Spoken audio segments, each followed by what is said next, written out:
Bengaluru Chinnasamy cricket மைதானம் அருகே ஏற்பட்ட நெரிசலில் சிக்கி இளைஞர் ஒருவர் உயிரிழந்திருக்கிறார். ஆர்சிபி அணி ஐபிஎல்லில் வெற்றி பெற்ற நிலையில் அந்த அணியை வரவேற்க ஏற்பட்ட கூட்ட நெரிசலில் சுமார் 20க்கும் மேற்பட்டோர் காயமடைந்து அருகில் இருக்கக்கூடிய மருத்துவமனைகளில் அனுமதிக்கப்பட்டிருக்கின்றனர். நெரிசலில் சிக்கி ஒருவர் உயிரிழந்திருக்கக்கூடிய அண்மை செய்தியை பார்த்து வருகிறோம்.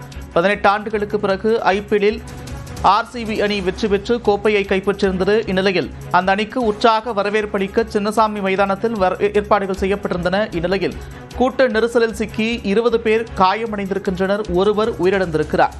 கூட்டத்தை கட்டுப்படுத்த அந்த பகுதியில் போலீசார் குவிக்கப்பட்டிருக்கின்றனர். கூடுதல் விவரங்களோடு செய்தியாளர் ராஜா இணைகிறார். ராஜா, விவரங்கள். வணக்கம் நந்தா. பெங்களூரு ராயல் சேலஞ்சர்ஸ் பெங்களூரு அணியின் வெற்றி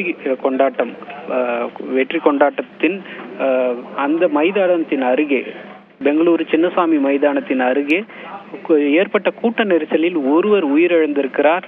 20க்கும் மேற்பட்டோர் காயமடைந்திருக்கின்றனர். இதில் 3 பேரின் நிலைமை மிகவும் கவலைக்கிடமாக இருப்பதாக தகவல் வெளியாகி இருக்கிறது. பெங்களூரு சின்னசாமி மைதானத்தில் அரசு தரப்பில் ஆர்சிபி வீரர்களுக்கான ஒரு பாராட்டு விழாவானது ஏற்பாடு செய்யப்பட்டிருக்கிறது. மிக குறிப்பிட்ட ஒரு சில ரசிகர்களுக்கு மட்டுமே இதற்கான பாஸ் வழங்கப்பட்டிருந்தது. எனினும் கட்டுப்படுத்த முடியாத அளவுக்கு மிகப்பெரிய அளவில் ஒரு கூட்டமானது சின்னசாமி மைதானத்திற்கு வெளியே குவிந்திருக்கிறது. மரங்கள் மீதும் அபாயகரமான வகையில் உயரமான கட்டிடங்கள் மீதும் ஏராளமான பொதுமக்கள், ஆர்சிபி ரசிகர்கள் தங்கள் விருப்ப நாயகர்களை காண்பதற்காக பாதுகாப்பு விதிகளை மீறி ஒரு அபாயகரமான வகையில் தற்போது அங்கு குவிந்திருக்கின்றனர். சின்னசாமி மைதானத்தின் அருகே தேவையில்லாமல் பொதுமக்கள் யாரும் அந்த பகுதிக்கு செல்ல வேண்டாம் என்றும், அதே நேரம் பாஸ் உள்ளவர்கள் மட்டும் பொது போக்குவரத்தை பயன்படுத்த வேண்டும் என்று பெங்களூரு காவல்துறை சார்பில் தெரிவிக்கப்பட்டிருந்தது. இந்த நிலையில் அந்த காவல்துறையின் அந்த அறிவுறுத்தலை சிறிதும் பொருட்படுத்தாமல் ஏராளமானோர் மதியத்திற்கு மேலாக சின்னசாமி மைதானம் அமைந்திருக்கும் பகுதி அருகே வாகனங்களை தொலைவிலேயே நிறுத்திவிட்டு நடந்து சென்றனர். நாம் திரையில் பார்த்து கொண்டிருக்கும் இந்த காட்சியானது அந்த கூட்டத்தில் சிக்கிய ஒரு இளைஞரை காவலர்கள் மயங்கிய நிலையில் இருந்த இளைஞரை காவலர்கள் தூக்கி மருத்துவமனைக்கு எடுத்து சென்றனர். இந்த நிலையில் ஒரு இளைஞர் உயிரிழந்திருப்பதாகவும் 20 பேர் காயமடைந்திருப்பதாகவும் அதிகாரப்பூர்வமாக சற்று நேரத்தில் ஒரு அறிக்கை வெளியாகும் என்று கூறப்படுகிறது. இந்த நிலையில் மைதானத்துக்கு வெளியே கூட்டத்தை கட்டுப்படுத்துவதற்காக லேசான தடியடியையும் காவல்துறையினர் தற்போது நடத்தி வருகின்றனர். கட்டுக்கடங்காமல் மைதானத்தை நோக்கி வரும் ரசிகர்களை தடுத்து நிறுத்துவதற்காக காவல்துறையினர் தடியடியை நடத்தி வருவதும் மிகவும் முக்கியமாக பார்க்கப்படுகிறது. தற்போது அந்த மைதானத்தில், சின்னசாமி மைதானத்தில் கர்நாடக முதலமைச்சர் மற்றும் துணை முதலமைச்சர் மற்றும் ஆர்சிபி அணி வீரர்கள் தற்போது அந்த மைதானத்துக்குள் உள்ளே வந்திருக்கின்றனர்.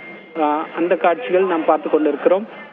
இந்த பகுதியில், சின்னசாமி மைதானம் அமைந்திருக்கும் இந்த பகுதியில் ஆர்சிபி ரசிகர்கள் கட்டுக்கடங்காத வகையில் உள்ளே வந்து கொண்டிருக்கின்றனர் என்பதே ஒரு புதிய தகவலாக இருக்கிறது. நந்தா,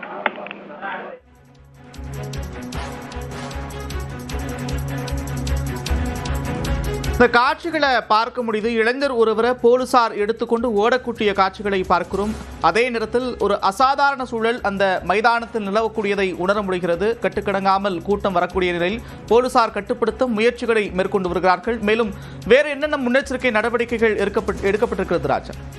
நிச்சயமாக இந்த வெற்றி பேரணி என்பது விமான நிலையத்திலிருந்து ஊர்வலமாக எடுத்து சென்றால் ஒரு மிகப்பெரிய ஒரு அசம்பாவிதங்கள் நேரிட வாய்ப்பு இருப்பதாக உளவுத்துறை தெரிவித்த தகவலின் அடிப்படையில் தான் இந்த பேரணியை கர்நாடக அரசு ரத்து செய்திருந்தது. குறிப்பாக விதான் சௌதா மற்றும் சின்னசாமி மைதானத்தின் அருகே மட்டுமே ஒரு பாராட்டு விழாவுக்கு ஏற்பாடு செய்யப்பட்டிருந்ததை தவிர போக்குவரத்து நெரிசல், பெங்களூரு நகரம் மிகவும் போக்குவரத்து நெரிசலுக்கு பெயர் பெற்ற ஒரு நகரமாகும்.